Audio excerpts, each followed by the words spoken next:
Chiefs Wire recently wrote an article of the top 10 Chiefs single season rushing yards leaders, where pretty much Priest, Larry Johnson, Jamal Charles dominated that list. Well, what stood out to me, though, was you had 2006, you had 2005, you had 2002, and 2001 were the top 4 rushing seasons. And I believe 03 was on there as well, but that was like number 6, I think. So JD, you were part of 5 of the top 10 rushing seasons in the Kansas City Chiefs history. 4 or the top 5 you were part of. So I'd say it's pretty damn good. It's no coincidence that LJ and Priest both had you in front of them. You were one of the more consistent guys of the two eras for the 2 running backs. Yeah. So I got to ask you, as a question I have to ask you, what was it like being able to block for Priest and Larry Johnson? And if you were a GM and you were starting a team today and you had to pick one running back in their prime to build around, would it be Larry Johnson or would it be Priest Holmes? Oh, wow. Running back in their prime, who would I take to build a franchise? Right now, you're starting a team tomorrow and you were the GM and you're going to take LJ or Priest in their prime. Oh man, that's tough. Because both of them had different skill sets. Like when I'm just thinking about them. Larry was such a bigger back, had a lot of speed. There's not a lot of guys I've seen him catch from behind, but neither was Priest. I didn't see a lot of guys catch Priest from behind either. Oh my gosh, I don't know, Marcus. I don't know. That's a tough one. Hey, I had to do my best, so I'm gonna have to choose both of them. I don't think I'll go wrong. I wouldn't go wrong with either one. I'm gonna just say that. Okay, I would never go wrong with either one. How about that? There's an answer. There's my answer. That's fair. Right. So that's the way I look at it, man. I mean, Priest, man, was phenomenal, making guys miss, getting around the corner, vision. I mean, you name it. Just being able to see the holes breathe and just, actually visualize what he wanted to do out there on the football field. And like LJ, man, was just, running hard. And he had, like I said, he would burst through and gone. Before you knew it, he was already in the secondary. And that's just how LJ was. So really deceptive speed, man, but he would run hard. He wasn't like an easy guy to bring down. Not at all. Neither was Priest. So very durable backs. Great athletes, man, incredible running backs. That without a doubt. That's why you've seen them in the 4 out of the top 5. Really.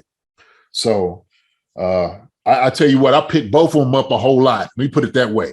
When they went into the end zone, I picked them both up. And I went from picking Priest up to picking Larry up, then picking Priest up a little bit more, and, Larry up a little bit more. So it was always good. It was always good, man. And it was almost like, when they would score, they come look for JD because I'm gonna hoist them up. I'm hold them up like they should be, just put them up there, man, so everybody can see it. So both of them guys, my dudes, seriously. Them guys, man, it was incredible guys, incredible running backs, but great teammates, really. And as a fan, I was going through highlight six. I made a little clip for to go along with the article that the Chiefs Wire wrote. And I was going through some of those old clips, man. It brought back so many memories. But the 05 game, the last game of the season, the Bengals game, where LJ had this one run that it's always ingrained in my head was a toss play where he's going left. It was like a 17 or 27 toss. Yeah, he cuts back the other way, and I think Trent blocked from on that play too. And that's the thing. There was a lot of clips where Trent's going out there and throwing his body and blocking people, man. Oh yes, sir. Tend to throw his nose in there, man, to get a block. Matter of fact, I think I seen one that he blocked a guy and Priest got a touchdown. He blocked him for a score. So yeah, hey man, yeah. Hey, Trent was never afraid to go in and do a block. You see these guys, that's like every time I would see a guy or quarterback who act like he's going to block a guy and like get in his way, just step back or, just try to throw his shoulder and look terrible doing it. Trent knew he'd come in, get his hands in and get a push. He was in the weight room. Tim was in the weight room too. So Yeah. Jeff Hurd. Hurd's on Twitter too. Hurd had a lot to do with that. So we used to come in, lift the weights, man. So Hurd, to you, brother, we appreciate you getting us right, getting us prepared. So putting that hammer on him. Well, Trent was probably old school, man. That was back in the day when, like, you know, I'm sure when Trent was in youth league in high school, he still do indies with, like, you know, running backs, tight ends, and, you know, learning how to block and stock block. And nowadays it's so specialized where, like, these quarterbacks are literally just doing quarterback stuff. They're not doing any blocking. They're not learning the fundamentals of football. I would say a lot of the new school of quarterbacking. It's where you kind of just stay do your stuff. You're not really doing anything. You're specialized at such a young age, whereas it's like, I don't know, you're not being able to do the other stuff like that, you know, check where he's going out throwing blocks. Well, I think a lot of it has to do with just the guy. Like, regardless if you specialize or not, shoot, why not go ahead and get a block for your teammate? Yeah. You know, if you're going to get him a touchdown or some extra yards, he'll do it for you. And so I think it's like, to me, this more says a lot about Trent and his character, who he was as a quarterback and as a player and as a teammate. Because I know some quarterbacks out here who actually was kind of old school, but just still wouldn't do it. I see like that one little video they have of Jay Cutler standing out there, like just like, this dude. It's just embarrassing. That's an embarrassing look.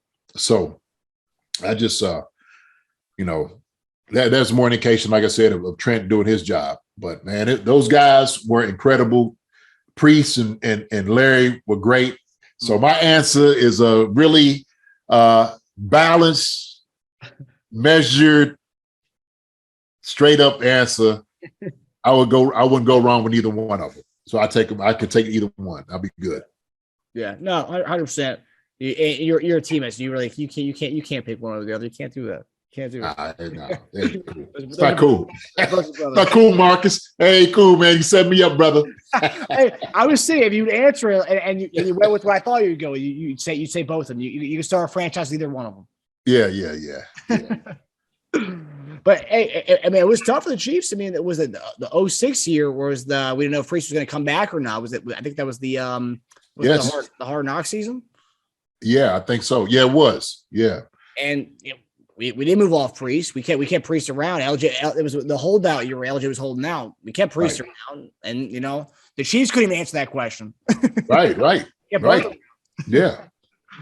Yeah. I mean, shoot.